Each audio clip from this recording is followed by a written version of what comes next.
Acadiana. It is Tuesday, February 23rd, 2021, and you're listening to Local News Live, a production of AOC Community Media in partnership with the Acadiana Advocate. Their team of journalists print the stories important to our community and state, and we are happy to read you some of those stories. You can hear Local News Live Monday through Friday from 9 a.m. to 10 a.m. on AOC 1, the AOC Community Media channel on YouTube, and on Cypress Street Radio at aocinc.org/csradio. You can find the print versions of these stories and more at theadvocate.com. We couldn't bring you this community service without the generosity of our volunteer newsreaders, people like Mr. Robert Richard, who's joining us this morning. Thanks, Robert, for being here. Good morning, everyone. I'm glad to be here, and we'll begin with our news reading. All right, I'm going to go listen on Cypress Street. Thanks again. Thank you, sir. Good morning, everyone. Our first article, Economic Recovery Continues. The number of people working part-time and voluntarily soars. By Adam Daigle, Acadiana Business Editor. While the state's economy continues to recover from earlier in the coronavirus pandemic, the number of people working part-time jobs and voluntarily has risen to its highest total in nearly 2 decades. Data compiled by Gary Wagner, Acadiana business economist at the University of Louisiana at Lafayette's Moody College of Business, indicates the number of people now working a part-time job due to the absence of full-time employment is at 88,000. The state's overall growth trended up in the fourth quarter, as Louisiana gained 44,000 jobs, and each metropolitan area reported job growth. But that part-time job total and the state's stubbornly high unemployment rate indicate total recovery may not occur until late next year or early 2023. Wagner noted in his quarterly Louisiana Economic Activity Forecast, "You want full-time work, but it's just not there yet," Wagner said. "I would imagine a lot of those folks are in the hospitality and restaurants where things are just not open to the extent that they were a year ago. It's a pretty big number. It's a lot bigger than it was during Hurricane Katrina." Those part-time jobs are part of the state's overall jobs total as counted by the Bureau of Labor Statistics, he noted, which skews the data a bit. While the federal unemployment rate dropped to 6.6% at the end of the fourth quarter, from 8.8% in the previous quarter, the state's unemployment rate has remained at 8.5%. Initial and continued unemployment claims have declined again in recent weeks after a significant spike the first week of the new year. State workforce data shows. In Lafayette Parish, more than 900 initial claims were filed the first week of January, after fewer than 400 the last week in December. Continued claims have remained around 2,500 or more since then. The unemployment rate is projected to remain above 6.5% until next year, after hovering just below 5% up until the latter half of 2019. When you look at continued claims and initial claims, they're about 5 times higher than normal, Wagner said. Looking at the data over the last 8 weeks, things have slowed down by mid-November. We had it on a nice downward trajectory, and that sort of flattened out. One of the things that could have happened, this will be a little too early to know, but I'm sure a lot of companies may have figured out ways to get by with fewer people, Wagner said. Firms figure out how to get efficient when times are tough, and that unfortunately means fewer people. Baseline projections for each metro area except Lake Charles to continue job growth over the next 5 quarters, he noted, accounting for another 56,000 statewide jobs. The fastest job growth in the fourth quarter of 2020 came in New Orleans with 3%, Houma-Thibodaux 2.9%, Shreveport-Bossier 2.6%, and Baton Rouge 2.4%. The Lafayette area job growth was at 1.6%, with a baseline projection growth of less than half a percentage point in the first quarter of 2021. The region and most metro areas around the country are still reporting strong home price growth, the brightest indicator in the economy. Year-over-year growth in recent quarters has been over 3%, and baseline projections for the next 5 quarters are for growth to average just below 3%. The shrinking inventory and historically low interest rates for a home loan are the main drivers for that growth, Wagner said. Last month, the ratio of new listings, 386, to homes sold, 293, was the lowest since at least 2014. Outside Lafayette Parish, new listings dropped over 20%. Inventory levels in the state's metro areas are down about 45% from a year ago. I don't know how long the inventory levels can stay this low, he said. Nationwide, they're basically at a 20-year low. I would at least be surprised if the real estate market stays this hot through the entire year.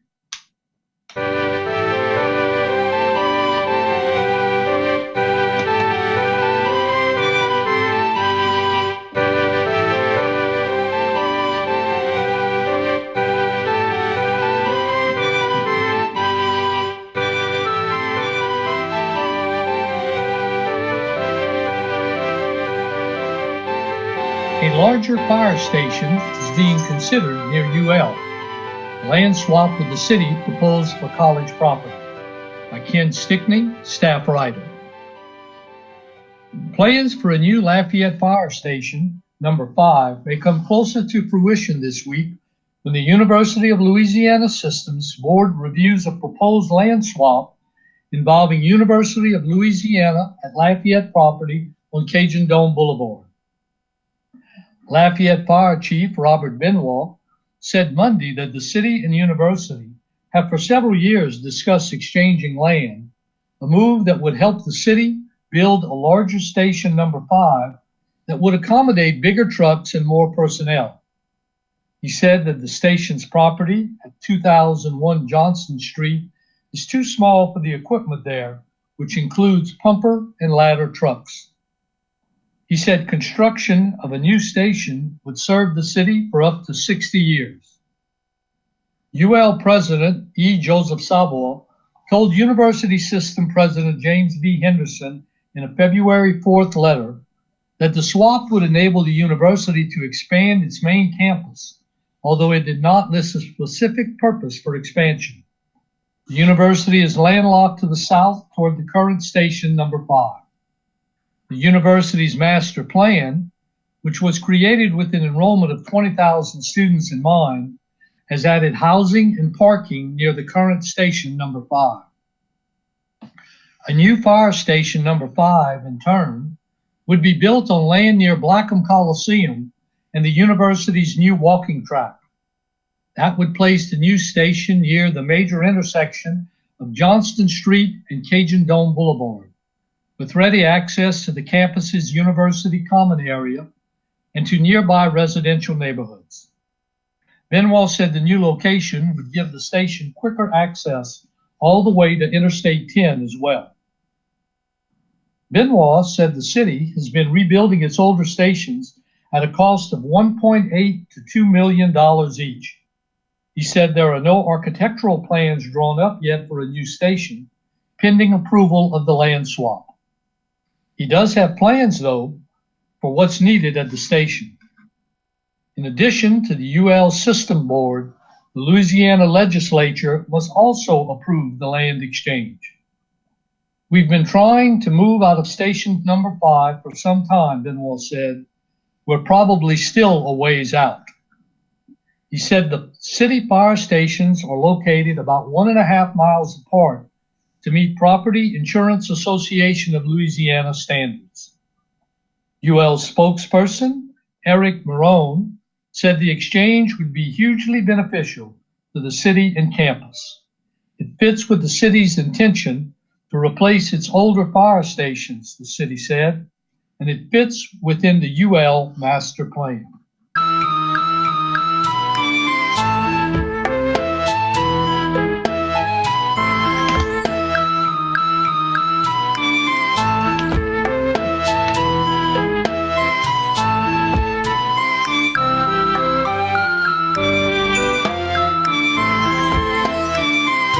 Public service announcement.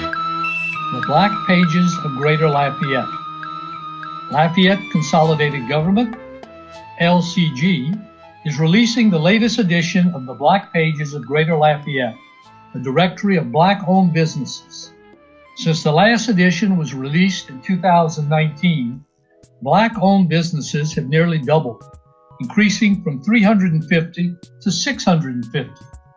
The publication also includes a few dozen businesses adjacent to Lafayette Parish, mainly the Rain and Brobridge areas. Since 1980, LCG and Delta Sigma Theta Sorority have partnered to print the Black Pages of Greater Lafayette every 2 years to promote awareness of products and services, support entrepreneurship, and strengthen the economy.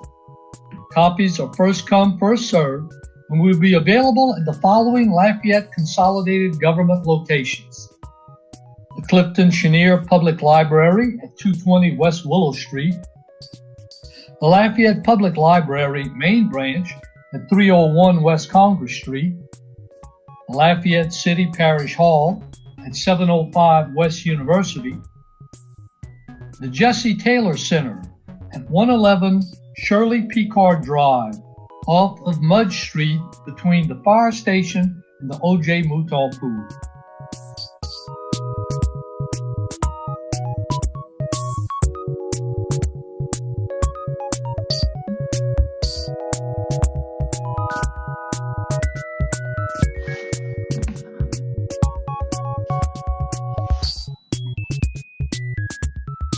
Continuing our Acadiana news, 2 house fires with 1 fatality were reported over the weekend. Crime blotter from Advocate staff reports. Leonce Romero Jr., 81, died in a camper fire Saturday in Iberia Parish, according to the Iberia Parish Coroner's Office. Shortly after 8 a.m. Saturday, the New Iberia Fire Department responded to a call for a camper trailer fire in the 1700 block of Juanita Street. A relative discovered Romero and remnants of a fire when bringing him breakfast. Romero owned the camper and had traveled from his property in Sunset to the relative's property in New Iberia because of the winter weather threat across the state. After an assessment of the scene, deputies determined the fire originated in the camper's water pump compartment. The cause of the fire has been determined as an electrical malfunction of the camper's water pump that led to the pump overheating and catching fire, which resulted in smoke spreading throughout the camper. It is believed that despite the fire self-extinguishing, the man was overcome by the smoke while he was sleeping, resulting in his death. Space heaters are to blame for a Friday fire at a Dusson trailer, KATC reported. The Dusson Fire Department was dispatched to the 500 block of 5th Street for a residential fire after a caller reported hearing an explosion and seeing their trailer was on fire. Firefighters deployed pre-connected hand lines and began extinguishing the fire. The city's fire chief arrived on the scene and advised responding units of water shuttling if needed due to the low water storage capacity in the town. The fire was extinguished in 30 minutes with help from the Scott and Judy's Fire Departments, officials say. Investigators determined that the fire started after electrical breakers shorted due to too many space heaters plugged into outlets. State and Dusson fire officials reminded people to stay vigilant even as temperatures continue to warm up. 12 were indicted in an oyster case. A federal grand jury has indicted 12 people on charges that included illegally harvesting and selling raw oysters. Acting U.S. Attorney Alexander C. Van Hook said the indictments involved Bay Fresh Oyster Company in San Leon, Texas, and Cameron Parish. Those charges included Adley Leon Dyson, 48, Clarence Dyson III, 46, Kirkpatrick Daigle, 47, Kent Anthony Duyon, 58, and Robert Alton Watson, 41, Kerwin Tyler Perry, 25, Jensen Kyle Griffin, 28, Casey Lynn Mock, 28, Terry Wayne Dixon, 41, Philip Cecile Dyson, 59, Philip Cecile Dyson II, 38, all of Cameron, and Brandon Kent Duyon, 24, of Lake Charles. The indictment alleges that from around March 1st to May 5th, 2019, the defendants harvested raw oysters from Calcasieu Lake in violation of Louisiana law and made and submitted false records for the harvested oysters. The indictment said the defendants sold or purchased oysters knowing that they had been illegally taken and transported to Bay Fresh Oysters in Texas. Defendants are scheduled to make a first appearance in court March the 10th. 2 were booked on drug and weapons counts. 2 St. Martin Parish suspects were booked into the St. Martin Parish Correctional Center on a host of drug and weapons counts. Bail was set for each at $75,000. The St. Martin Sheriff's Office said Crystal Brown, 32, and Jakota Henry, 27, both of Brobridge, were arrested Friday after a narcotics search warrant was served. Deputies said they found 4 firearms, suspected alprazolam tablets, suspected cocaine, several Suboxone sublingual strips, drug paraphernalia, money, the digital scale, brass knuckles, and materials indicative of the manufacturing of crack cocaine. One of the firearms recovered was a stolen firearm. Counts include criminal conspiracy and clandestine lab, as well as manufacture and distribution of cocaine.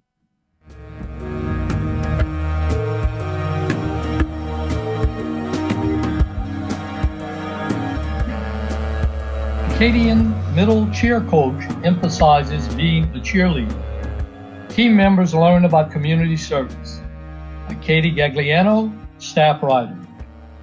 Acadian middle school cheerleading coach Charity Turpo is emphasizing the leader in cheerleader as she redefines what it means to be a pep squad member through a focus on community service work.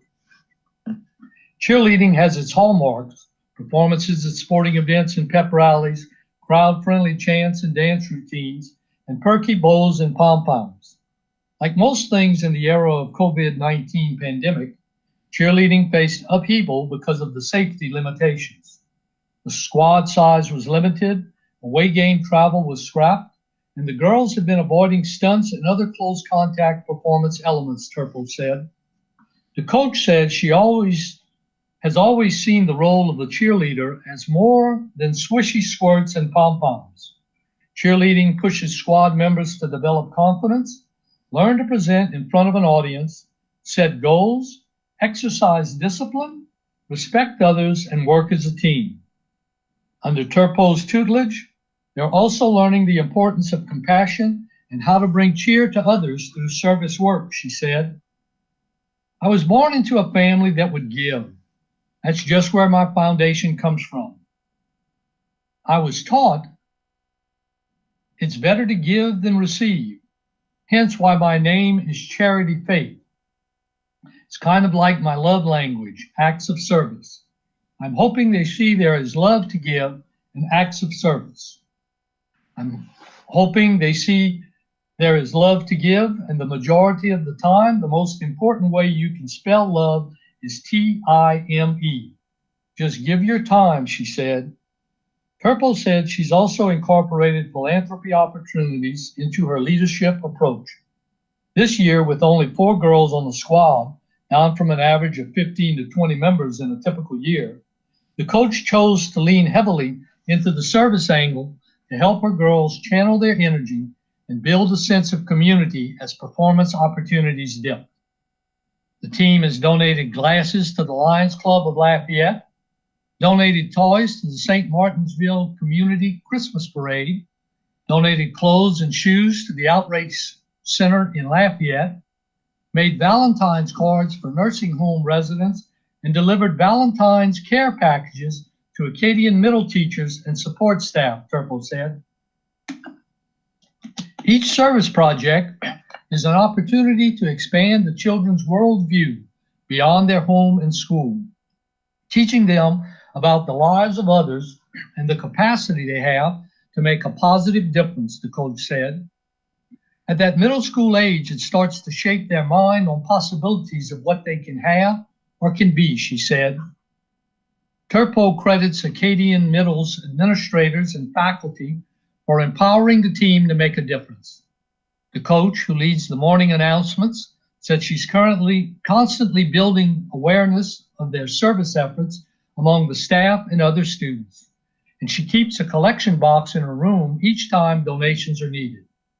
She said she frequently scours Volunteers of America's website for volunteer opportunities and crowdsources information from friends, co-workers, and Facebook acquaintances. The girls' parents are also an invaluable support system. Without their interest, the service outings wouldn't be possible. Turpo said each month she compiles a list of service opportunities and allows the girls and their parents to vote on the projects they'd like to support. Stacia Bro, whose daughter Alexia Wheaton is a seventh grader on the team, said she's especially proud of the cheerleading team's good works because Acadian Middle is her alma mater. Rose said serving others has helped her daughter come out of her shell and learn what kind of leader she can be, not just at home and school, but in the community. I think being a kid, they don't see as much as the adults see.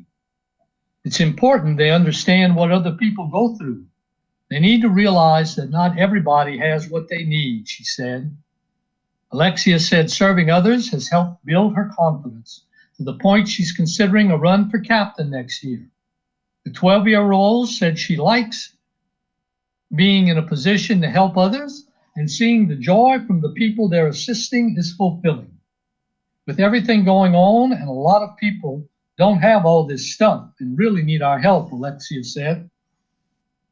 Her teammate, sixth grader Peyton Giroir, said she's enjoyed meeting new people while serving. The experience has taught her how to be more empathetic. You never know what somebody is going through and how they're going through things, Peyton said. Peyton's mother, Mariah Steiner, said she's seen definite growth in her daughter in the 2 years she's cheered with Turpo's squad. Steiner said she's grateful the coach has pushed her daughter and the other girls to view cheerleading and its possibilities as more than an after-school activity. She's grown a lot. She leads not only her siblings, but she goes to school to be a leader, and she's kept that leadership in her at school, outside of school, even at church. It really promotes her, she said.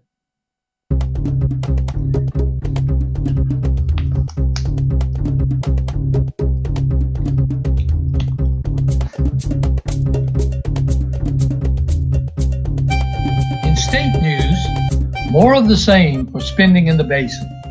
A new task force brings hope for Atchafalaya. By Hallie Parker, staff writer.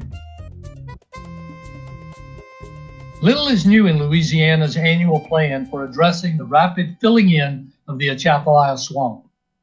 Hampered by limited funding streams, the state's $6 million Atchafalaya Basin program pales in comparison to the state's massive restoration efforts along the shoreline. Unlike the eroding, sediment-starved coast, changes to the water's flow through the Atchafalaya Swamp due to spoil banks from oil and gas canals over the years have led to too much sediment dropping into the basin. This has created problems for local habitats and fisheries and harmed the state's ability to protect communities from flooding. Last year, Governor John Bel Edwards announced plans to form an Atchafalaya River Basin Task Force, hoping to improve how the state manages the globally important swamplands. Brian Lazina, who leads the Planning and Research Division for the Coastal Protection and Restoration Authority, said the new effort could bring the national awareness and funding necessary to tackle the basin's issues on a larger scale. While the state can work on smaller projects to improve habitat, federally sponsored projects are needed to make the sorts of bold changes the region needs, such as introducing water on a larger scale. It's not going to be done with capital outlay, unfortunately, said Lazina. The state's draft fiscal 2022 annual plan includes 5 water management projects. Some projects are part of the long-standing efforts. like the contentious Buffalo Cove Water Management Project implemented by the U.S. Army Corps of Engineers. Construction of that project began in 2004. Different elements of it were built until it was deemed substantially completed in 2016. One element that remains incomplete, element 10, involves the construction of cuts into impoundments created by spoil banks and sedimentation to improve water flow. However, members of the Atchafalaya Basin Coalition have long argued against the project, stating that it has sped up the filling of the area's once deep swamps. Atchafalaya Basin Keepers Executive Director Dean Wilson said the coalition, which includes 5 groups, plan to file an injunction against the Corps if it moves forward with element 10. The group also pushed back against the state's $3 million proposed East Grand Lake Upper project, which has been in the works for about a decade. Lazina said the project would involve bank shaving or lowering the height of some of the banks. This would allow water from the channels in the 72,000-acre region to overtop their banks longer and thus increase the amount of water that can move through the system. A project prioritized by state and local stakeholders, specifically the Louisiana Crawfish Producers Association West, received partial funding to initiate planning. Called the Henderson Lake Water Management Project, it would create gaps in spoil banks that have restricted water flow to the north of the area, disrupting water quality and causing it to go stagnant. While the environmental and crawfish groups are waiting to see the project's design, they had initially hoped for the full removal of the spoil banks. Wilson said he would like to see the state and federal agencies commit to prioritizing the protection and restoration of the Atchafalaya deep water swamps. With some projects, he said, they're using that money to make it worse. They're not using the money to make it better. They're destroying the habitat that could be here years from now. The Atchafalaya Basin Coalition asked to be considered for spots on the governor's task force shortly after it was announced. Wilson said he has yet to hear back from the state. Public meetings on the draft fiscal 2022 Atchafalaya Basin Program annual spending plan will be hosted virtually Thursday and Monday. Both will start at 6 p.m. Register for the meeting online at coastal.la.gov/calendar/.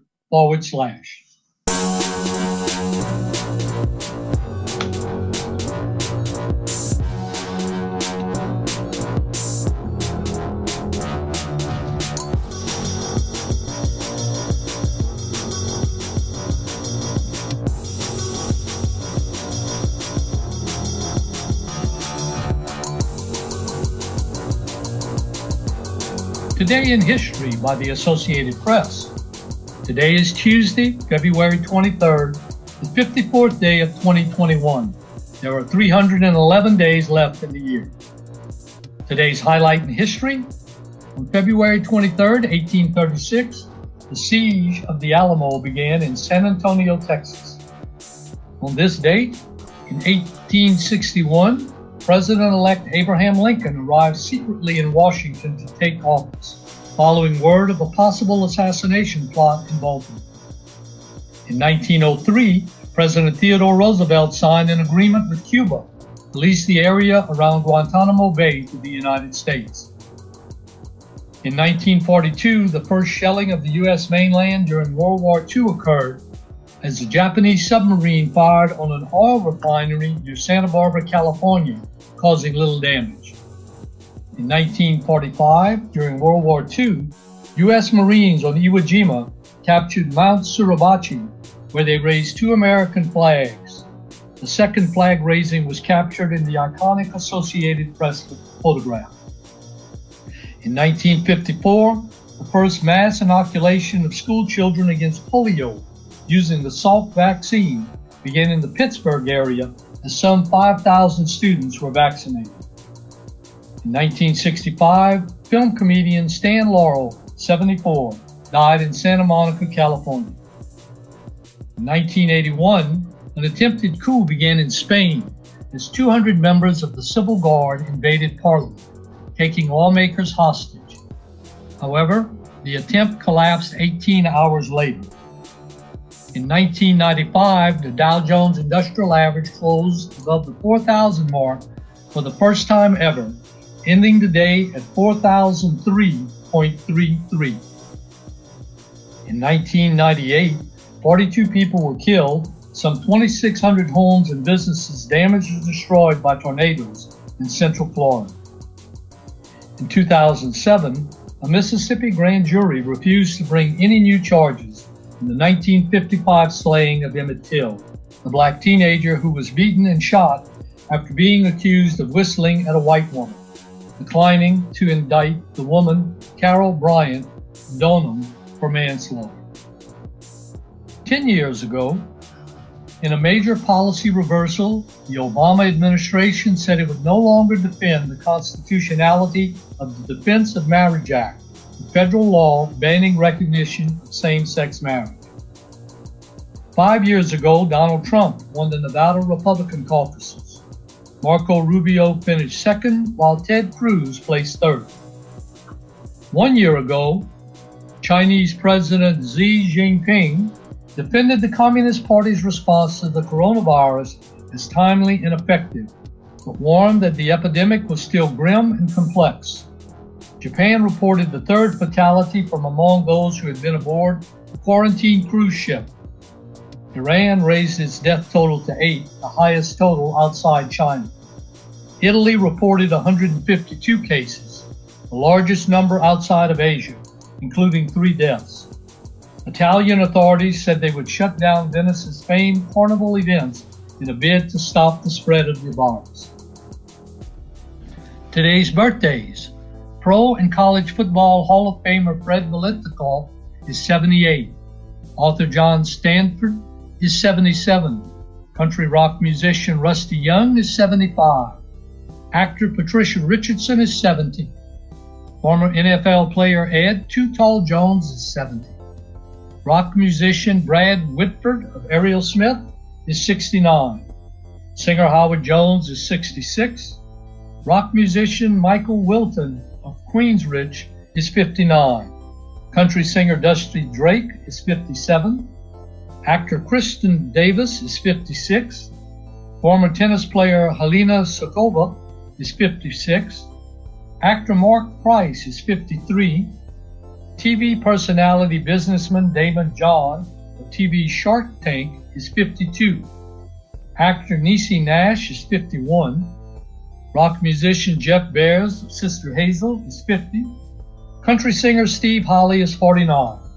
Rock musician Lace Johansson of the Cardigans is 48. Film and theater composer Robert Lopez is 46. Actor Kelly McDonald is 45.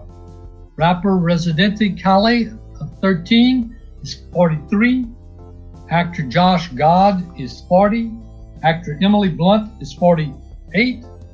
Actor Ariz Ansari is 38. Zodiac. Pisces, February 20th to March 20th. Make the first move. Pick up the phone. Send an email or set up a reunion with someone you miss. Quality of life depends on the decisions you make.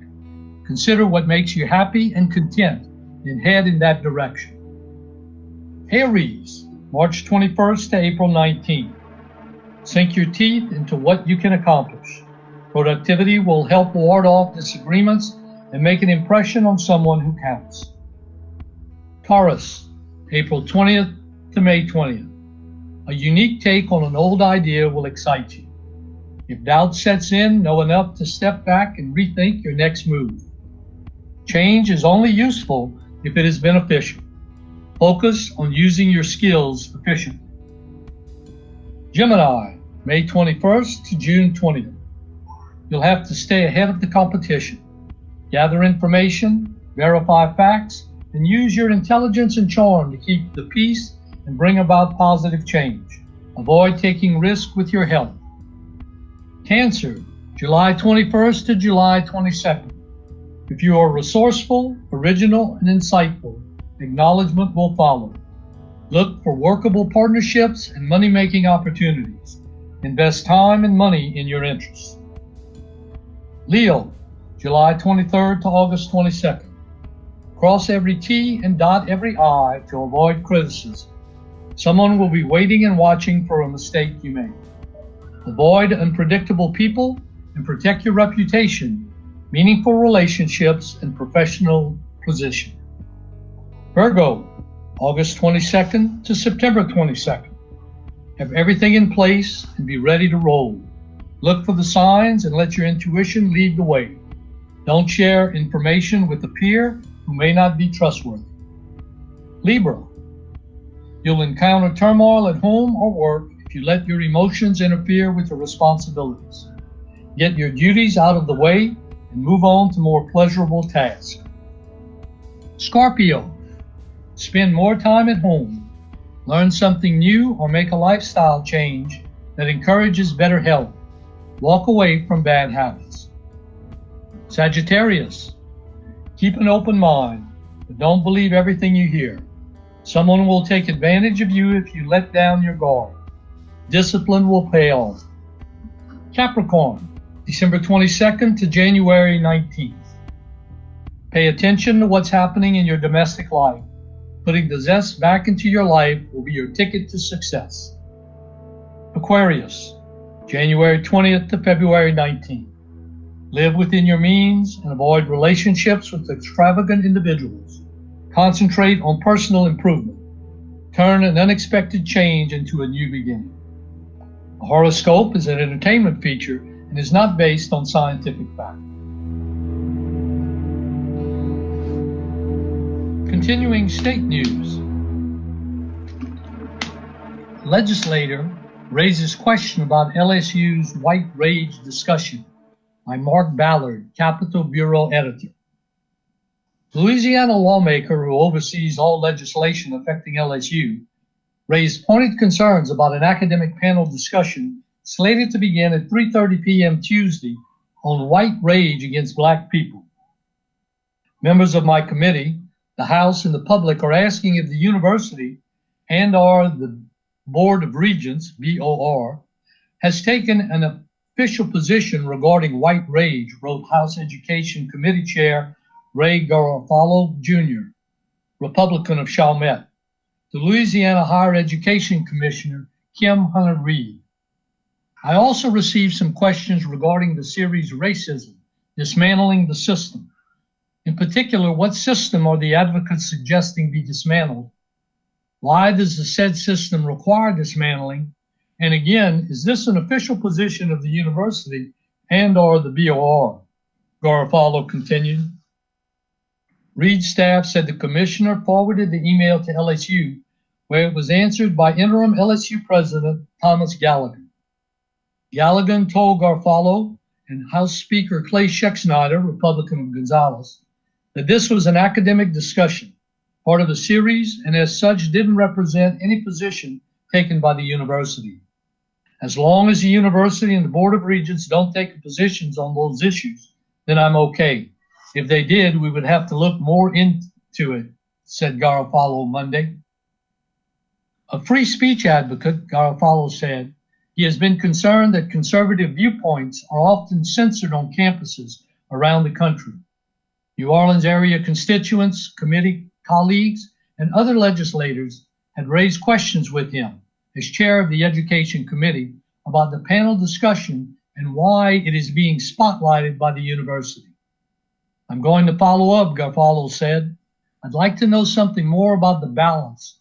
Are we presenting all sides? Because I don't know. If we are making these types of presentations on campus, are we presenting an alternative viewpoint as well, making sure we have balanced presentations? He noted that one of the sponsors of the talks was the Louisiana Budget Project, which Garofalo said many conservatives view as too liberal. He wondered why the backers didn't also include the New Orleans-based Pelican Institute, which, like the Baton Rouge-based Budget Project, does analysis on state economic issues, but from a conservative viewpoint. The LSU Riley Center for Media and Public Affairs is hosting the online event as the latest installment of an ongoing series about dismantling the historical system of racism.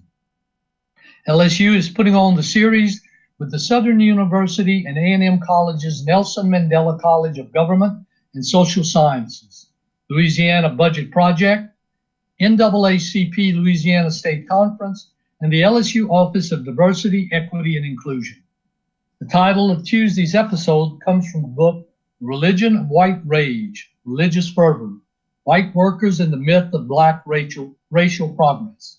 It was co-edited by the LSU Religious Studies and African American Studies Associate Professor Stephen C. Finley, American Religion Assistant Professor Biko Mandela Gray of Syracuse University, and LSU Professor Laurie Latrice Martin, Interim Director of African and American Studies. The three will be on the panel moderated by Danae Falk of Syracuse and author of White Power, Barbie, and Other Figures of the Angry White Woman, an essay that is the 11th chapter of the book. The academic treatise, which costs $120, was published by Edinburgh University Press in Scotland. The book looks at research into the uneasy relationship between white anxiety, religious fervor, American identity, and perceived Black racial progress. We frequently have programs and discussions on wide varieties of topics based on expertise and research. They cover the entire political spectrum, said Robert Damp, chair of the LSU Board of Supervisors, whose 16 members have ultimate say about what goes on throughout the university system.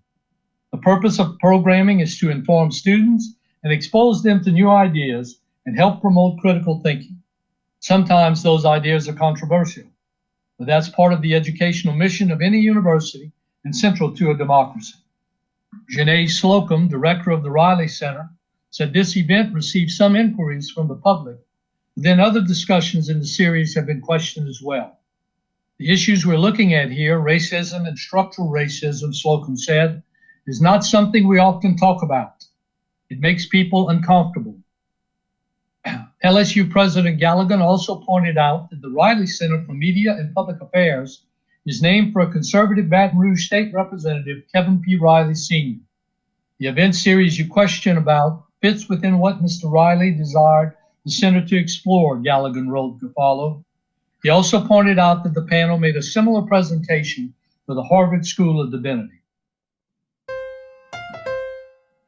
About 25% in Louisiana lack clean water after the storm, by Sam Carlin, staff writer. Roughly a quarter of Louisiana's population was still without access to clean drinking water as of Monday, a week after winter storms tore through the state, exposing fragile infrastructure in several of the state's largest cities. Historical levels of ice, snow, and frigid temperatures blew through parts of the state last week, knocking out power to multiple water systems. In some places, water mains and pipes at businesses and homes burst because of the freezing temperatures. The power issues and burst pipes, along with increased use from residents dripping faucets to avoid problems, cause water outages or pressure to drop below safe levels, prompting boil advisories affecting more than 1.1 million customers as of Monday morning. People always worry about their electrical power, but you can live without electricity, said Dick Gremillon, the Calcasieu Parish Director of Homeland Security and Emergency Preparedness. You can't live without water. Local and state officials resorted to trucking water to hospital systems and dialysis centers, which desperately needed water to function. Mike Steele, spokesman for the Governor's Office of Homeland Security and Emergency Preparedness, said 5 bulk water tankers were sent to hospitals in Caddo and Rapides parishes. 3 tankers were resupplying dialysis treatment centers in northwest Louisiana. The water issue hammered a wide swath of the state as of Monday. 3 of Louisiana's 10 largest cities, Shreveport, Alexandria, and Lake Charles, were under boil advisories. Baton Rouge and New Orleans regions were largely spared from the water problems. Shreveport set a record low on February 16th of 1 degree, and large swaths of the state saw below freezing temperatures for days as interstates slicked with ice shut down. West Monroe was under a boil advisory Monday, and Monroe officials reported low pressure there too. Lake Charles woes were just the latest crisis for a town besieged by a string of natural disasters over the past 6 months, with many of the city's businesses and homes still abandoned from Hurricanes Delta and Laura last year. Water pipe breaks went undetected, Gremion said. Plus, at the behest of the Mid-Continent Independent Systems Operator, Energy turned off power to much of the city as part of a broader pattern of rolling blackouts. The shutoff included the water system, which lost its pressure because officials didn't have enough warning to turn on generator power before the lights went off, Gremion said. More than 100 people, including city employees, outside contractors, and even postal service workers, scoured the city in the wake of the winter weather to look for leaks at private properties, said Katie Harrington, the spokesperson for Lake Charles Mayor Nick Hunter. That effort revealed more than 2,000 leaks, she said. That's about the same of leaks the city crews had to address in the aftermath of a Category 4 storm that tore the city apart in August. The recent severe winter weather in many ways was impactful to the city as a major hurricane, Hunter said in a Facebook video Sunday. John Hawkins, Energy Louisiana Vice President of Distribution Operations, said in a statement, the utility makes every reasonable effort to notify customers about outages because of aimed at keeping the grid from crashing. Entergy was given a short window of time to respond to the request in this instance, he said. As we've shared, load shedding is a last resort and may result in extreme or emergent issues requiring immediate action. When the order to execute outages by MISO is received, the execution of those outages follows quickly and is necessary, he said. As a result of this event, we are looking at every opportunity to improve our communications with customers. There were similar complaints about a lack of warning in other areas affected by rolling blackouts, including parts of New Orleans. In Shreveport, more than 2,000 customers remained under a 200,000, customers remained under a boil advisory Monday.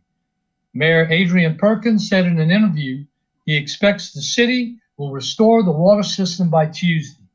Still, it's possible that the city will remain under a boil advisory through Friday as it works with the Louisiana Department of Health to ensure the water is safe to drink, he said. More than 50 main water lines around the city burst, Perkins said. Hospitals in the region were still dealing with low pressure as of Monday, and dialysis centers came very, very close to evacuating patients. Dialysis treatment requires hundreds of liters of water for each patient, according to the U.S. Centers for Disease Control and Prevention. Perkins said the extent of the damage to the city's water system surprised him, but he knew Shreveport's infrastructure was susceptible with old, fragile pipes underlying much of the city. It's an aging infrastructure and a once-in-a-century storm, Perkins said. Mother Nature just beat up on our infrastructure. State and local officials set up 6 distribution sites and handed out more than 700,000 bottles of water in Shreveport area, Perkins said. And local police and sheriff's offices were delivering water to the elderly and the disabled. Perkins praised Governor John Bel Edwards' administration for its work coordinating the response to the disaster. Still, he decried the lack of attention Louisiana is receiving and worried it would lead to fewer private donations and resources as the state recovers. Texas has taken the vast majority of the spotlight after its independent electrical grid crashed, leaving millions in the dark. The storm also roiled its water system as pipes thawed and burst, and millions were told to boil their water before using it. I've got 200,000 plus citizens on my water system that will go without drinkable water for pretty much 2 weeks, Perkins said. We've been a footnote in the national conversation. Perkins groused to the Shreveport Times, Louisiana has been treated like the stepchild of the nation during this disaster, and Shreveport has been treated like the stepchild of Louisiana. For Alexandria, the second bout of icy weather that blew through the city Wednesday was the main culprit for the city's lingering problems. More than 100,000 customers in Rapides Parish were under a boil advisory Monday. Jim Smiley, a spokesman for the city, said the second winter blast knocked out power to the city's water system, which takes water from the Kisatchie National Forest. At the same time, residents were increasing their use of water by dripping faucets to prevent frozen water pipes, and pipes elsewhere froze. The city has been refilling its water tanks, but the water pressure still dropped below the threshold that triggers a boil advisory. That set in motion a regulatory process that the system must pass before the advisory is lifted. Smiley said the water system's backup generators couldn't produce enough power to keep the pressure from plummeting. Since then, the city has distributed thousands of bottles of water to residents. I've lived here nearly 40 years now, and I don't ever remember anything like this. In sports, seniors spark UL comeback win over UTA by Kevin Foote, staff writer. On senior night, fittingly, it was UL's two seniors, Cedric Russell and Doe Gay, that sparked a late comeback to earn the Ragin' Cajuns a hard-fought 76-74 win over the University of Texas Arlington Mavericks on Monday at the Cajun Dome. After Theo Akuba's putback with 54 seconds left in regulation tied the game at 74 all, Malik Wilson's block shot forced a shot clock violation to give UL a chance for the win. Russell knocked down two free throws with 9.2 seconds left to play after drawing a foul on a drive to the basket. After a timeout, Shahada Wells' drive to the basket was off the mark to end it. The victory was Bob Marlin's 118th career league win, putting him ahead of Kermit Davis as the winningest coach in Sun Belt basketball history. The Cajuns improved to a 15-7 overall and 9-6 in Sun Belt play, while UTA dropped to 12-11 and 8-7. UL is scheduled to play at 6:30 p.m. Friday and 4 p.m. Saturday at Little Rock, while the Mavericks are slated to host second-place Arkansas State over the weekend to close out the regular season. The Sun Belt Conference Tournament will be March 5th to 8th in Pensacola, Florida. Russell finished the game with 26 points on 5 of 7 shooting from the three-point land, while Gay added 18 points and 7 rebounds as UL's only two double-digit scorers on the night. Russell moved into 26th place in the all-time scoring with 1,362 points, and his 5 threes sailed him past Sidney Grider's 253 onto second place on the all-time three-pointers list, now only trailing Brad Boyd's 271. UTA was led by Wells with 19 points, followed by Sam Griffin with 16. The Mavericks dominated the first 10 minutes of the second half, building a few 11-point leads over the sloppy Cajuns. The second one was a 60-49 lead with 11:37 left to play. Ironically, it was walk-on freshman Kentrell Garnett that sparked the Cajuns' run to get back in it. First, he hit 2 free throws, then nailed the three-pointer at the 10:56 mark. That's when Russell followed a 5-point run of his own with a nifty layup and three-pointer. The Cajuns had reeled off a 10-2 run to narrow UTA's lead to 60-57 with 9:32 to play. But the Cajuns missed 2 free throws and a short jumper in the lane over the next 2 minutes to remain 4 points down by the 7:41 media timeout. The first half was back and forth throughout, with the lead changing 7 times with 7 ties.